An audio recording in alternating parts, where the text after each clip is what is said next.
Halo Sobat Rebahan, bagaimana kabar kalian? Semoga sehat-sehat saja di sana. Bagi kalian yang baru mengeklik video ini, Mimin saranin untuk nonton dari pertama, biar lebih paham lagi dengan alur ceritanya. Oh iya, jangan lupa subscribe dan share, karena apresiasi dari kalian menjadi penyemangat bagi Mimin dalam mengupload videonya. Baik, langsung saja kita masuk ke alur ceritanya.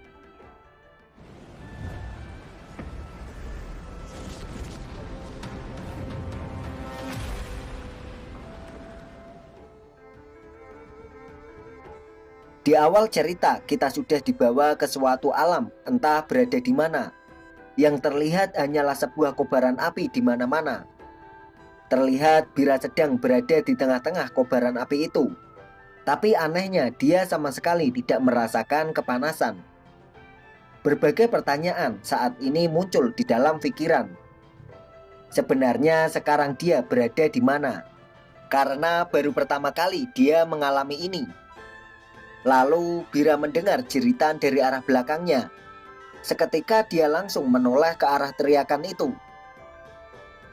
Terlihat di sana ada seseorang yang tubuhnya tengah ditahan dengan rantai-rantai besar. Sepertinya orang itu mengalami perbuatan yang cukup berbahaya hingga harus dihukum berat seperti itu. Penampilannya sangatlah acak-acakan karena dia telah lama terkurung di dalam sini. Sepertinya orang itu tahu tentang kedatangan Bira ke tempat ini. Secara perlahan tubuhnya mulai bereaksi setelah Bira akan menuju ke arahnya. Sedikit demi sedikit matanya juga terbuka.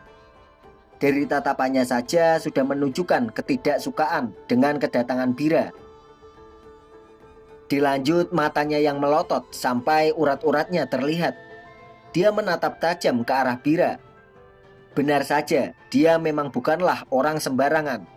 Meskipun badannya ditahan oleh rantai-rantai yang besar, dia masih mampu mengeluarkan aura mengintimidasi dengan mengeluarkan wujud mata yang sangat banyak di atasnya.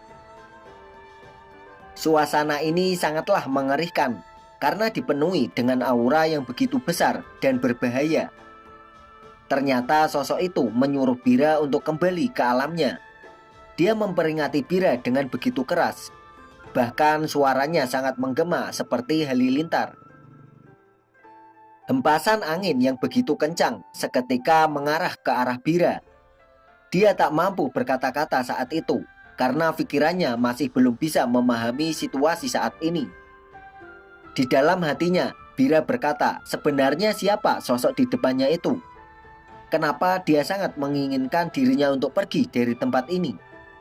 Karena Bira masih berdiam diri, sosok itu lagi-lagi berteriak keras sampai-sampai membuat hembusan angin yang lebih besar lagi. Dengan begitu Bira langsung tersadar dari kematiannya. Terlihat suasana di sana sangatlah damai, dan sepertinya juga dia tertidur di samping tetua kambing. Saat Bira tersadar, hari sudah berganti ke pagi hari yang terlihat sangatlah cerah. Ya, itu sangat berbanding terbalik dengan keadaan saat malam itu. Seketika dia mengeluhkan. Kepalanya yang terasa sangat sakit karena habis meminum air aneh yang dibawa Tanyu setelah memakan ikan bakar di malam itu. Tapi dia tidak terlalu memperdulikan hal tersebut. Yang dia inginkan hanyalah melanjutkan tidurnya, yang dirasa masih terasa malas untuk memulai aktivitasnya, sambil memeluk tubuh tetua kambing yang dianggapnya sebagai buru. Bulu tebal itu terasa sangat nyaman saat dipeluk untuk menemaninya tidur. Tak ada henti-hentinya Bira mengelus-elus mukanya dengan bulu di depannya dan belum mengetahui siapa sebenarnya yang dipeluk saat ini. Setelah beberapa saat dia memeluk bulu tebal di depannya, dia mencium bau yang begitu menyengat. Dengan begitu dia berkata untuk menyuruh Boro mandi karena aroma tubuhnya terasa tidak enak sekali. Bahkan baunya seperti kakek-kakek tua. Namun untuk masalah sekarang ini dia tak mau membahasnya lebih panjang. Toh dirasa mereka bisa mandi bersama saat mencari ikan di sungai. Di saat Bira mengelus-elus tubuh tetua kambing secara terus-menerus, malah membuat ketua kambing merasa sangat keenakan. Bahkan dia menyuruh Bira untuk menggaruk lebih keras lagi di dekat situ. Dia berkata sambil tertawa kecil. Sambil melihat ke arah suara itu berasal, seketika dia tersentak dengan suara asing yang dia dengar. Dia benar-benar kaget. Kenapa yang dia peluk bukanlah Buru si ibu beruang, malah seekor kambing besar yang belum pernah dia temui sebelumnya. Lalu Bira menanyakan, sebenarnya hewan di depannya itu seekor rusa atau kambing. Tapi sebelum dia melanjutkan pertanyaan lagi ke tetua kambing, tiba-tiba ada suara yang tak jauh dari sana mengatakan bahwa dia sedang marah sekali saat ini. Dan hal itu pun menambah Bira menjadi bingung. Sebenarnya apa yang terjadi saat ini? Dirasa suasana ini tidak terjadi saat ia membakar ikan salmon di malam itu. Ternyata suara itu berasal dari Kulan yang masih selamat dari insiden tadi malam. Dia berkata, semua ini terjadi gara-gara kau. Baiklah, aku akan membunuhmu sekarang juga. Bersiaplah untuk kucabik-cabik tubuhmu itu. Mati, kau mati dasar orang menyebalkan. Terlihat tubuh Kulan yang menjadi kecil seperti sesosok bocah kecil. Karena dia benar-benar kehabisan tenaga yang begitu besar saat misi menyelamatkan ketua sekte. Dia memiliki keunikan tersendiri di saat dia kehabisan tenaganya. Jadi ini yang dimaksud, dia akan kembali berubah ke wujudnya yang lebih jelek lagi. Tapi penampilannya saat ini malah terlihat lebih imut dari sebelumnya. Rasa benci kepada Tanyu memanglah tidak bisa hilang begitu saja di hatinya. Karena dia telah membuat hatinya sangat sakit. Karena melihat orang yang dia cintai malah mengabaikannya. Dilanjutkan Bira yang menanyakan siapa sebenarnya anak kecil yang di depannya itu. Dan apakah dia tahu siapa kambing tua di depannya saat ini? Seketika Kulan sangat tersentak dengan pertanyaan yang dilontarkan kepadanya. Di dalam hatinya dia berkata bahwa dirinya memanglah terlalu bersemangat untuk membalas dendam dari perbuatan orang yang menyebalkan ini.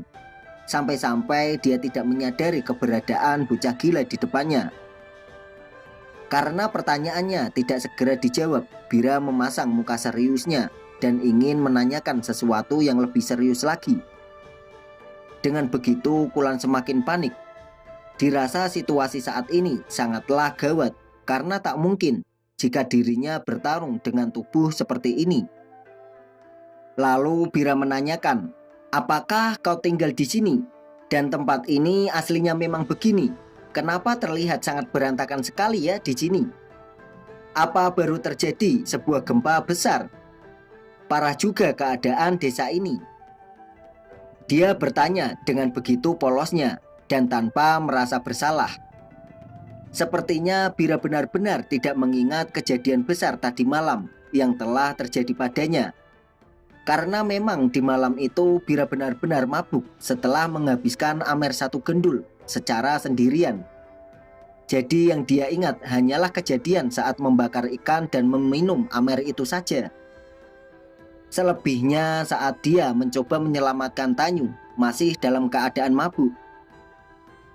Kulan bertanya-tanya, apakah benar bocah gila di depannya tidak mengingat kejadian besar kemarin malam?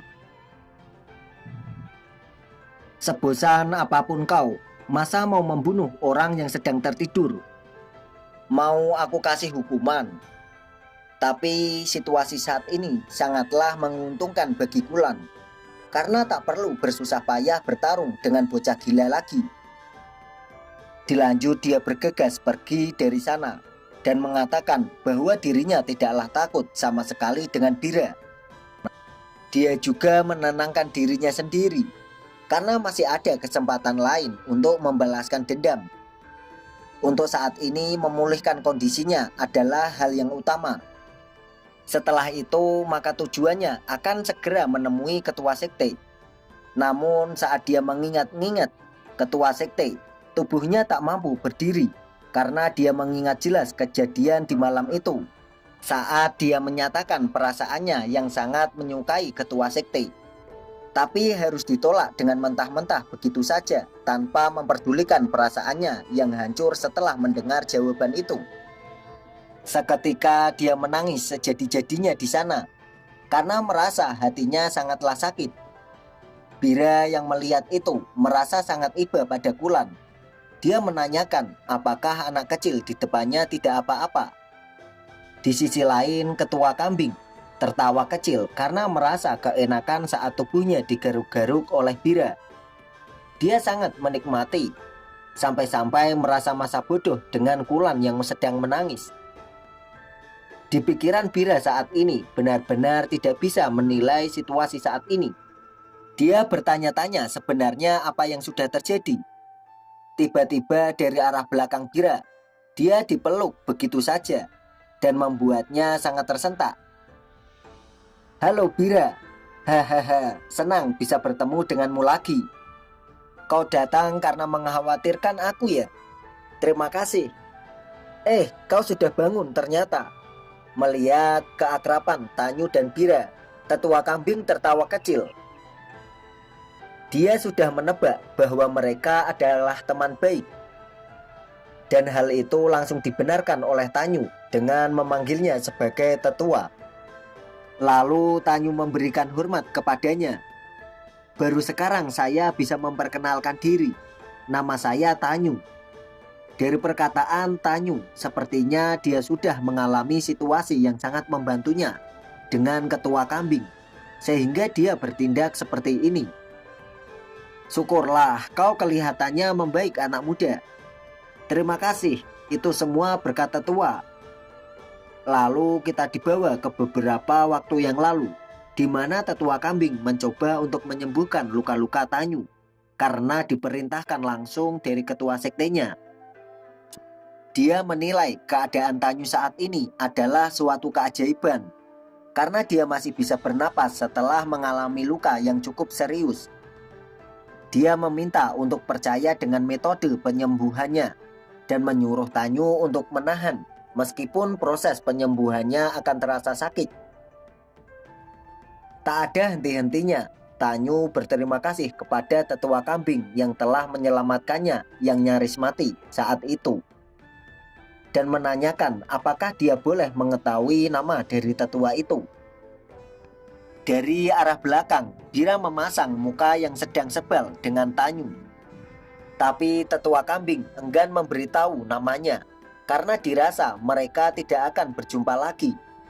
Dan buat apa pemuda di depannya ingin mengetahui namanya? Kalau memang sebuah takdir, mereka akan bertemu lagi.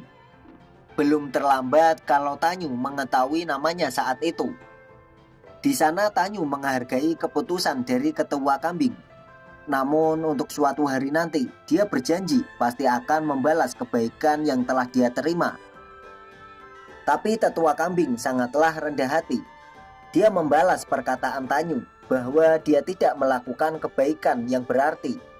Dia hanya ingin sedikit melakukan yang dia bisa, dan meminta Tanyu untuk menjaga tubuhnya baik-baik ke depannya. Dirasa cukup percakapannya dengan tetua kambing. Tanyu berniat pamitan karena ada yang harus dia lakukan terlebih dahulu. Tapi Bira langsung menyanggah perkataan Tanyu itu. Apakah dia benar-benar akan pergi dengan kondisinya yang masih seperti itu? Mendengar perkataan dari Bira, dia bergegas mendatanginya dan mengelus-elus kepala Bira. Dia meminta maaf karena memang ada hal yang sangat penting yang harus dia pastikan terlebih dahulu, dan meminta untuk membiarkannya sekali ini saja. Dia meyakinkan Bira jika sudah kembali, maka mereka akan memancing sesuai janjinya. Bahkan Bira bisa main sepuasnya dengan dirinya. Tapi dia sudah tidak mau mempercayai perkataan itu. Dia menyangkalnya bahwa semua itu hanyalah omong kosong saja. Dia tidak peduli jika Tanyu mati ataupun tidak jadi. Semua terserah pada dirinya mau berbuat seperti apa. Setelah mengatakan itu, dia bergegas untuk pergi karena merasa moodnya sudah hancur. Dia mengucapkan selamat tinggal untuk semuanya. Setelahnya tidak ada kata-kata lain. Dia terus berjalan tanpa melihat ke belakang lagi. Tanyu dan tetua kambing paham betul dengan perasaan Bira saat ini. Tanyu tidak mampu berbuat apa-apa untuk menghibur Bira kembali. "Namamu Tanyu ya? Kau mau pergi kemana kalau boleh tahu?" "Ya, saya sedang menuju ke Sekte Langit Utara." Sekte Langit Utara ya? Kalau begitu sebelum kau pergi, aku boleh meminta sesuatu?" "Iya tetua, silakan katakan saja. Saya akan berusaha membantu." "Aku hanya ingin makan ikan saat ini. Jadi tangkaplah beberapa ikan di tepi sungai dekat sini untukku." Tanyu hanya terdiam karena dia tahu maksud dari perkataan tersebut. Tetua kambing juga berpesan kepadanya bahwa tubuhnya saat ini belum sepenuhnya pulih. Jadi tidak usah terburu-buru untuk pergi menyelesaikan urusannya itu. Tanyu sadar perkataan tetua kambing sangatlah bijak untuk masalah ini. Dia hanya bisa mengiyakan perkataan itu. Saat Bira terus berjalan, dari arah belakang Tanyu berteriak kepadanya untuk menunggu. Tanyu mencoba merayu Bira dengan mengatakan bahwa di dekat sini ada sebuah sungai. Jadi tidak ada salahnya jika mereka memancing dulu. Bagaimanapun saat ini sangat tepat untuk makan. Bira sedikit jual mahal. Dia terus berjalan seolah-olah tidak peduli dengan itu. Dia hanya menyuruh Tanyu untuk pergi saja menyelesaikan urusannya. Tapi Tanyu tidak peduli dengan jawaban dari Bira. Dia terus mencoba membujuknya. Dilanjutkan, dia mengangkat tubuh Bira dan langsung menaruh ke pundaknya. Dengan perilaku Tanyu yang berubah drastis dari sebelumnya, dia menjadi bingung kenapa tiba-tiba begini. Tanyu mencoba menggoda Bira dengan bertanya apakah Bira khawatir jika dia tidak bisa bertemu dengan dirinya lagi. "Hah? Siapa yang khawatir? Aku juga tidak peduli kalau kita tidak akan bertemu lagi. Asal kakak tahu saja, kakak itu orang yang bodoh, yang hanya bisa bicara omong kosong. Hahaha, bisa gawat kalau aku tidak kembali ya." Mereka berdua melanjutkan perdebatan kecil sambil terus menuju ke arah sungai. Dari arah belakang, tetua kambing sangat senang melihat pemandangan itu. Setelahnya dia mengganti pandangannya ke Kulan yang masih saja menangis meratapi nasibnya. Tetua menanyakan kenapa dia begitu. Hujan semalam sangatlah deras, seperti tidak mau berhenti. Tapi pada akhirnya berhenti juga. Apalagi saat ini langit begitu cerah. Lalu tetua kambing teringat dengan ketua sekte. Dia mencoba untuk berpikir positif. Pasti ketua sekte sudah kembali ke sekte dengan selamat. Meskipun keadaannya saat itu sangat mengkhawatirkan, tapi dia masih bersikeras untuk menyuruh tetua kambing bergegas mencari Tanyu dan menyembuhkan lukanya. Tetua kambing juga penasaran kepada Tanyu. Berapa lama pemuda di depannya bisa bertahan hidup? Kata-kata dari tetua kambing memang penuh dengan arti. Tapi untuk kedepannya pasti akan diberitahu akan maksud perkataannya. Dan cerita kali ini diakhiri dengan Bira dan Tanyu yang masih berdebat kecil untuk pergi memancing bersama.